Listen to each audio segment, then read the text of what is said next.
Ouais, salut. Podcast numéro 22 ce soir. Je les compte même plus tellement il y en a. Donc ce soir, j'avais envie d'évoquer avec toi un sujet un peu plus business. La fin des sites de niche. Pourquoi les reviews s'effondrent avec l'AI Overview de Google. Euh, je sais, le titre est un peu provoquant, mais on va voir pourquoi en fait le modèle de site de niche tel qu'on l'a connu depuis 2 ans, depuis 2023, même 2020, ça s'est complètement effondré. Pourquoi c'est un modèle caduc.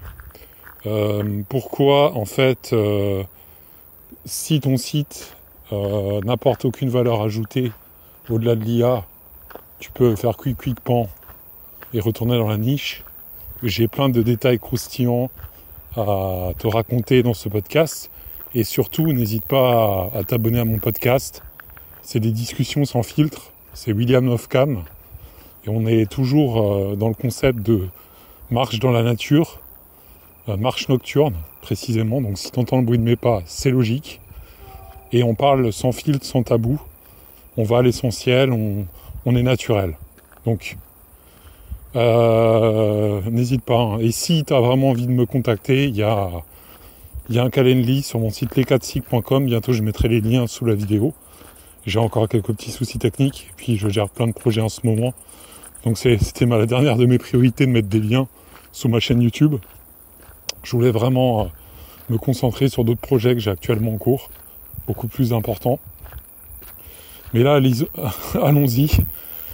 Partons pour ce sujet, la fin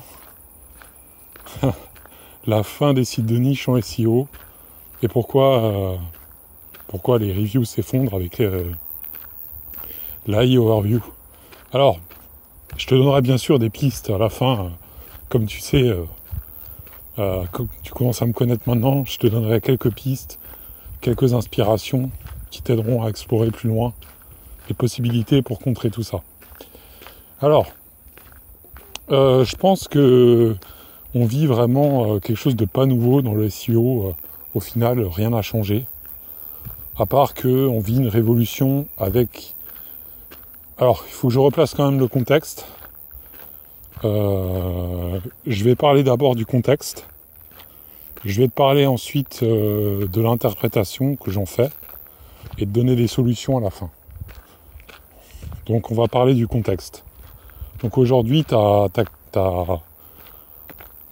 sur Google, t'as l'AI Overview, ce sont des réponses, des réponses par chatbot qui sont un chatbot par IA qui résume, il va piocher la meilleure information selon différentes sources, ça peut être des chaînes YouTube, des sites, et puis ensuite il va faire un résumé et te le mettre dans l'AI Overview, ce qu'on appelle la SERP en haut, la place numéro, la P0, au-dessus de la P0, et il va faire des citations, il va faire un mini résumé. Et ce qu'il y a, c'est qu'il va mettre les liens quand même des sources, mais c'est ce qu'on appelle le SEO sans clic, c'est-à-dire que l'utilisateur, il a tout de suite la réponse. Il n'est pas obligé d'aller visiter les sites. Il a la réponse devant les yeux en tapant la requête, en parlant comme moi ce soir dans un téléphone, en disant quels sont les meilleurs consultants SEO en 2025 à Paris ou à Bordeaux, à Toulouse ou à Marseille. Et puis l'AI Overview lui sort la liste directement et voilà, il n'a pas besoin de se casser le cul à chercher l'info H24 parce que Google lui aura pré-mâché l'info pour que il ait l'info le plus rapidement la meilleure info le plus rapidement possible. Voilà en gros ce que c'est. Donc pourquoi je te fais le lien avec les sites de niche et les reviews? Parce que tu vas voir que dans les SERP, il y a toujours des made for advertising, des MFA, ce qu'on appelle, donc c'est le meilleur machin, le top 10 des meilleures trottinettes électriques, le top 10 des meilleurs vélos électriques, le top 10 des meilleurs robots aspirateurs laveurs. Et en fait, tu as tous ces sites de niche qui essayent de survivre alors qu'ils ont loupé la guerre.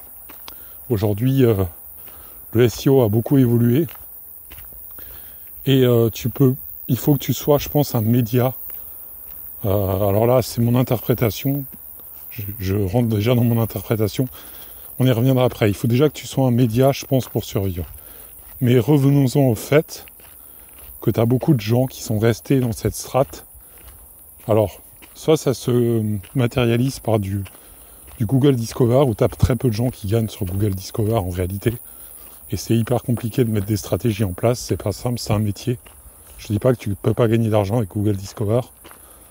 C'est que c'est particulier et il faut savoir automatiser. Et c'est souvent beaucoup d'articles qui n'ont pas de valeur ajoutée. C'est du fast content, c'est pas du slow content, evergreen, enrichissant pour l'internaute, qui apporte une vraie valeur ajoutée au-dessus de l'IA. Donc c'est dédié à mourir, c'est du court terme, c'est du short time. Tu peux pas construire un vrai business là-dessus. Enfin bref. Donc, soit t'as ça, t'as le Google Discover, soit t'as encore les sites d'affiliation, l'affiliation SEO. Et moi, comme je fais du SEO aux États-Unis également, je vois les tendances vraiment qui se dessinent aux États-Unis. Et aux États-Unis, je peux te dire, mon gars, ça rigole pas. Tous les sites d'affiches sont faits jarter. Il n'y a plus que les gros médias et les marques. Les médias et les marques, c'est les deux types de sites. L'e-commerce, à la limite, peut survivre aussi. Dans une moindre mesure, l'e-commerce aussi. Mais comme tu as des grandes chaînes de magasins aux États-Unis, beaucoup de ventes aussi sur Amazon, t'en as quand même moins qu'en France des e-commerce aux États-Unis. Du moins dans mon secteur, t'as moins d'e-commerce. T'en as vraiment peu. Je dirais les deux plus gros secteurs, c'est les médias, les gros médias et les marques, quoi. Les marques qui vendent soit de la presta, soit des produits, quoi. Donc je te dirais, il y a vraiment le branding et le côté média. Et donc ce que je voulais te dire, pourquoi les sites de niche sont morts et vont continuer à se faire éclater en 2025, parce que déjà il y a plusieurs raisons à ça. C'est pas l'IA en fait qui est en train de flinguer tous tes sites. C'est déjà la qualité du contenu qui est pauvre sur Internet. Aujourd'hui, tu as une qualité de contenu qui est super pauvre. Quand tu te balades sur Internet, tu verras la qualité du contenu qui est en baisse. Honnêtement, c'est affligeant de voir ça en 2025. Je ne sais pas si on va descendre plus bas, mais ça devient vraiment pourri, Google. Et après, tu as le problème aussi que les gens qui font que des sites d'affi, ils n'ont pas de vision, business derrière. Ils font ça pour le court terme. Moi, par exemple, j'ai commencé avec un site d'affiliation, j'ai appris à faire mes revenus avec de l'affiliation, j'en vis aujourd'hui. Et clairement, je te dis, pour moi, ça doit pas être le cœur de ton business. C'est juste un complément qui va te permettre d'arrondir tes fins de mois tranquillement, parce que c'est trop fluctuant. Et en plus, l'affiliation ne veut rien dire. C'est pas tu cliques, t'achètes. T'as pas un lien avec ton audience. Alors, le site dont je te parle, comment j'ai survécu, parce que maintenant j'ai apporté des pistes de réflexion. Comment survivre avec ton MFA. J'ai transformé mon MFA que j'avais lancé en 2022 en site média. Et j'en ai fait un peu une marque média comme ça, avec des articles plus généralistes. Je suis moins allé dans les reviews produits, parce que le problème, c'est quand tu fais que des reviews produits, Google a du mal à te classer dans quelque chose, et tu es en concurrence avec tous les sites e-commerce qui ont peut-être déjà une vraie stratégie de brand derrière. Donc j'ai joué un peu média, un peu un média avec du content éducatif. Et derrière, j'ai lancé d'autres sites avec des vraies stratégies de marque derrière. Mais je te dirais média plus branding. J'ai que fait des sites médias, et en fait, c'est des médias très spécialisés. Chacun a leur domaine d'expertise. Ce sont des mini-médias. Vraiment, autour d'un univers, d'une niche précise. Et je pense que faire ça, c'est une très bonne stratégie en 2025 parce que ça te permet de sauver ton site d'affiliation et que Google comprenne que tu es l'expert du domaine avec ton site. Bien sûr, il faudra que tu montes des podcasts, des chaînes YouTube, des réseaux sociaux à côté pour étoffer ta présence en ligne.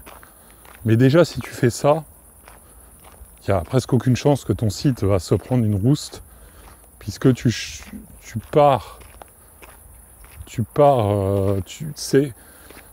d'un contenu qui est un peu générique, qui peut se faire résumer par l'AI Overview, à un contenu très riche, très dense. Et la vérité, c'est que si tu es présent sur plein de requêtes spécialisées, tu reviendras tout le temps dans l'AI Overview. Tu seras même le seul cité souvent dans l'AI Overview. Ce qui se passe aux États-Unis, où je lance un site actuellement, et au bout de un mois, c'est même pas mon site qui commence à émerger, c'est parce qu'il est neuf, il est encore en sandbox. C'est ma chaîne YouTube. C'est ma chaîne YouTube qui est en train de prendre toutes les longues traînes et qui se fait mettre en avant par l'algo de Google, de Bing aussi, de Google. Et je suis carrément dans le snippet avec la vidéo, tu vois, en avant. Et puis après, l'AI Overview résume carrément la section de la vidéo la plus pertinente pour la requête. C'est-à-dire qu'elle sélectionne le tronçon de la vidéo. Elle dit de la minute 2 à la minute 2,50, c'est là où il y a la réponse dans cette vidéo. Donc aux États-Unis, c'est encore plus avancé qu'en France. Ils vont carrément piocher les éléments dans les vidéos. C'est-à-dire si tu apportes une réponse par YouTube qui semble, ou du moins qui est tout à fait correcte, et ben l'AI Overview va te citer, tout simplement. Et là, c'est même pas un site que tu as, c'est une chaîne YouTube. Donc d'où l'importance d'avoir un deuxième canal ou un troisième canal avec ton site, pour que justement, tu aies plus de chances d'être cité dans l'AI Overview, et que tu sois surtout spécialisé dans ton domaine. Il faut surtout te micro-nicher aujourd'hui. Faire une niche trop généraliste, aujourd'hui, c'est l'erreur que je dirais ne fais pas, parce que les sites de niche aussi, ce qui s'est passé, c'est que les gens ont fait trop... Ils se sont pas assez spécialisés, ou alors ils sont allés dans un secteur comme les robots aspirateurs laveurs, des trucs comme ça. Et après, ils ont été obligés de faire des robots tondeuses gazon, parce que ils pouvaient plus, ils n'arrivaient plus à assurer les revenus, vraiment. Donc je te dirais, il faut vraiment te spécialiser dans des niches. Moi, je te dirais pas dans des niches mainstream. Il faut viser des trucs un peu out the box. Il faut sortir des sentiers battus. Si tu veux vraiment que ton business... Et ça, c'est pas évident, parce que tu n'auras pas 5000 de volume sur le mot-clé. Ce seront des mots-clés, il y aura peut-être 0 de volume, il n'y aura même pas d'historique, de volume de recherche dans les outils. Mais il faut sentir la serpe, le besoin. Et tu as plein de niches comme ça, c'est des micro-niches. Elles sont très bonnes à exploiter, il n'y a personne dessus. Et pourtant, il y a un besoin énorme. Et tu peux développer vraiment une expertise très très rapidement, te positionner en SEO. Même aux États-Unis, même si c'est un peu plus long, tu peux le faire. Donc voilà ce que je voulais te dire pour contrer un peu la mort du site de niche, c'est orienter ton site vers un format média, mais surtout un média brandé, une mini-marque. Et après, dernière astuce que tu peux faire, c'est du SEO local. Tu peux faire du SEO local aussi avec des pages très enrichies, sous plusieurs formats. Ça plaît beaucoup à Google également. Plus tu contextualises ton approche, en vidéo, en audio, plus Google va apprécier l'expérience utilisateur sur la page. Il va aussi apprécier le côté inclusion, puisque tu as des malvoyants sur Internet qui préfèrent écouter les résumés audio des pages. Ou alors des mecs qui n'ont pas le temps, qui sont en bagnole. Ils n'ont pas le temps de scroller un site. Ils disent « Ah putain, ça a l'air intéressant. » Je mets le bouton play et je lis le site. Donc voilà, tout ça, c'est des tips que je peux te donner rapides que moi personnellement je mets en place sur plein de projets et j'ai des plutôt bons résultats par rapport à ça. Et surtout, ça renforce ta crédibilité, ça renforce la confiance. Les gens t'accordent beaucoup plus de crédit parce qu'ils voient que t'as fourni un travail très poussé, très pointu. Ils viennent vers toi, ils te posent des questions, ils interagissent, ils te font confiance, quoi. Ça vaut tout l'or du monde quand tu gagnes la confiance des mecs qui viennent te visiter. C'est que t'as bien fait le job. T'as bien fait le job. Et après, ils peuvent même revenir. Quand ils reviennent, alors là, c'est le jackpot. Quand ils reviennent, ils sont lecteurs réguliers du site. Là, tu sais que t'as touché en plein 1000 les utilisateurs. Et tu vois, le blog, contrairement à ce qu'on pense, il y a encore des gens qui lisent aujourd'hui. Mais ils lisent pas du caca. Et si tu as un sujet très pointu et tu parles avec beaucoup de passion de ton sujet, forcément les gens vont venir sur ton espace parce qu'ils vont trouver ça nulle part ailleurs sur le web. En plus en format site de niche. Et après, si tu rajoutes de la vidéo, des podcasts, des audios, des réseaux sociaux, là tu atteins une autre dimension parce que tu vas diffuser l'information et tu vas transformer ce qui était un vulgaire site de niche, condamné à mourir, condamné à être aux oubliettes, en un empire médiatique et après tu peux même transformer ça, cette influence, t'as l'autorité, t'as l'influence, t'as une certaine forme de branding et derrière tu fais un communiqué, je lance ma marque, tac tac tac, et tu peux faire carrément un autre projet de marque derrière, mais tu auras déjà une certaine audience, une autorité, tu auras ton public et tu pourras même faire des sondages, poser des questions, voir ce qu'ils veulent pas, analyser, et ça te permettra de mieux comprendre à qui tu as affaire en face et à leur proposer une solution derrière. Et je pense que toute cette histoire de AI Overview, c'est un faux problème parce que je pense que c'est une belle évolution de Google, au contraire. Il fallait qu'elle sorte. Aux États-Unis, je te dis, ils résument les vidéos. Tout est clean. La SERP américaine est super propre. T'as pas des sites shit comme en France où t'as du contenu pourrave, des parasites SEO, tout ça, tout est et tous les SEO français là, qui se la ramènent, tous les mecs là, ils disent ouais, ils font leur kéké là sur LinkedIn, sur X. Mais j'aimerais bien les voir sur une SERP américaine en train d'évoluer, les mecs. Parce que là, ils rigoleraient moins. On les entendrait moins, les gars. Parce que là-bas, c'est vraiment la guerre nucléaire. Et moi, j'y suis. Je te dis, j'y suis depuis un mois. Est-ce que je vais réussir? J'en sais rien. Mais tout ce que je constate, c'est que putain, c'est un autre niveau. Hein. Là, on rigole pas. On fait pas mumus comme en France. Hein. Donc, à mon avis, tous ceux qui pleurent actuellement, ils sont jamais allés aux US voir comment ça se passait, parce que, ou alors, certains, ils y sont allés, ils savent ce que c'est, ils la ramènent pas sur les réseaux sociaux, quoi. Mais toujours est-il que quand je vois ça, parce que maintenant que j'ai réussi en France à faire pas mal de trucs, je me dis, ouais, là, tu touches quand même au Graal du Graal, au top niveau, mais c'est accessible, c'est-à-dire, même aux US, tu peux réussir. Faut te dire que si tu es spécialisé dans un truc, ça peut fonctionner très bien. Après, bien sûr, il faut faire des vidéos multiformat, envoyer la patate, faire du lien. Faut bosser, quoi. Faut bosser, t'auras rien sans rien. Mais c'est passionnant. C'est passionnant de faire des choses comme ça qui sortent out the box, des sentiers battus. Et là, on dévie du sujet, mais faire un site de niche, parce que j'avais écrit un article aussi, survivre avec un site de niche aux US. Mais j'étais un peu en mode dilettante quand j'ai écrit cet éditorial, parce que moi je fais une vraie marque aux US, avec un prototype de produit. Donc en fait je lance carrément une vraie marque, une marque un peu pionnière, à l'américaine. Et c'est pas un délire, c'est que j'ai analysé un besoin en France qui était latent, et donc je suis allé après aux États-Unis directement pour explorer la piste. Donc, et ça me permet d'apprendre sur la SERP américaine comment ça fonctionne, etc., comment je peux faire là-bas, comment je peux prendre. Ça me permet aussi de m'améliorer et toujours viser plus haut, l'excellence. Ça, c'est bien quand tu as une envie de progression, je te dirais.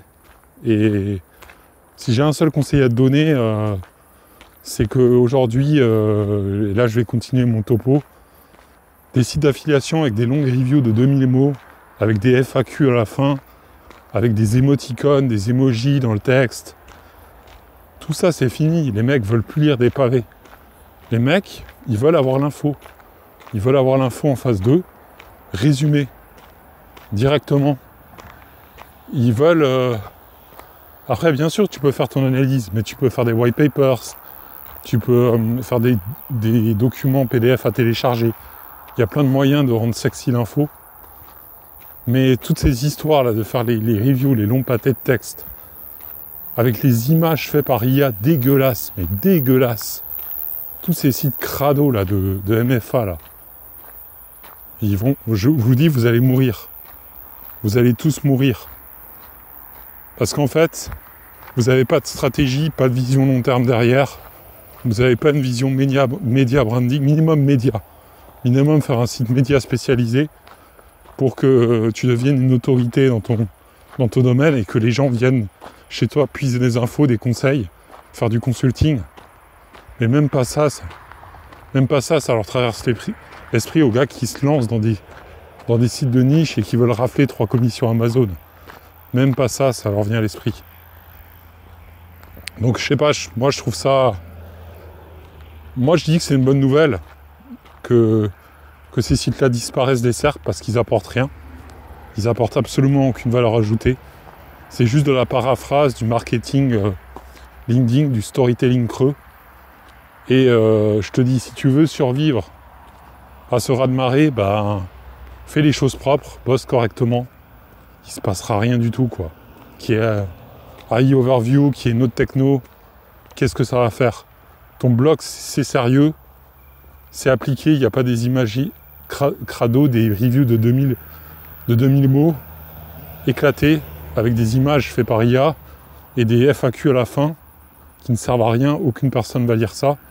Si tu rends sexy ta présentation, ton UX, avec des bonnes infos, des trucs utiles pour le user content, crois-moi, ça va très bien se passer. J'ai des sites qui sont vraiment pas beaux, mais ils ont 300, 400 visiteurs par mois, mais ils me font peut-être 550 balles en affiliation.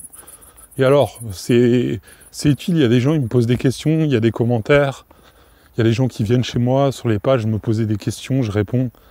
Et voilà, quand t'as ça, quand t'as les internautes qui viennent carrément te laisser un commentaire et interagir avec toi, c'est là que t'as compris que t'as bien fait le job. Il n'y a pas besoin de plus. Et quand je vois tous ces sites éclatés là, ouais, ça me fait rigoler, quoi. Enfin voilà. Enfin, si tu veux vraiment faire de l'affiliation, moi je te dis, c'est le mieux aujourd'hui, c'est pas faire de l'affiliation, c'est essayer de développer ta marque, développer une offre aussi, documenter ce que tu fais, monétiser ce que tu fais, parce que plein de gens ont besoin de savoir comment faire. Il y a un réel besoin pas de savoir comment faire, mais d'accompagnement pour exécuter, pour être dans un processus, millimétré, cadré, avec des objectifs pour avancer. Donc moi je gagne pas 10 000 € par mois, mais j'ai un site, je m'expose, je parle de SEO, je parle de trucs un peu que je maîtrise. Donc si ce discours-là ce soir, si tout ce que je te dis ça te parle, si tu veux choper d'autres méthodes de bosser, autre chose que ce qu'on te dit sur les réseaux sociaux, sur YouTube,